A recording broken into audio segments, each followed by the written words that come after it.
using a ruler to measure and draw a border. Let's go. What's critical is how to line up the straight edges and the gradation marks when you try to measure.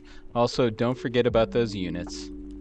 You want to line up your marks against the edge of the paper and put a light dot at the correct measurement. Do this on the opposite side of the paper as well. Next, put your pencil on the dot and line up the straight edge against the other dot at the end. Finally, put some downward pressure on the ruler so it doesn't move around, and then you can lightly draw your line. All right, so here's a closer look at the gradation marks on the ruler. I like to line up the straight edge outside of the paper to get my dot. It keeps the inside of the paper clean.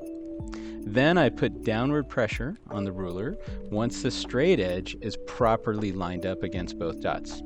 And like after you're done and you've got your line, make sure you don't press too hard or you might have to erase. All right, so do me a favor, go give this a try. Thanks for watching. Bye.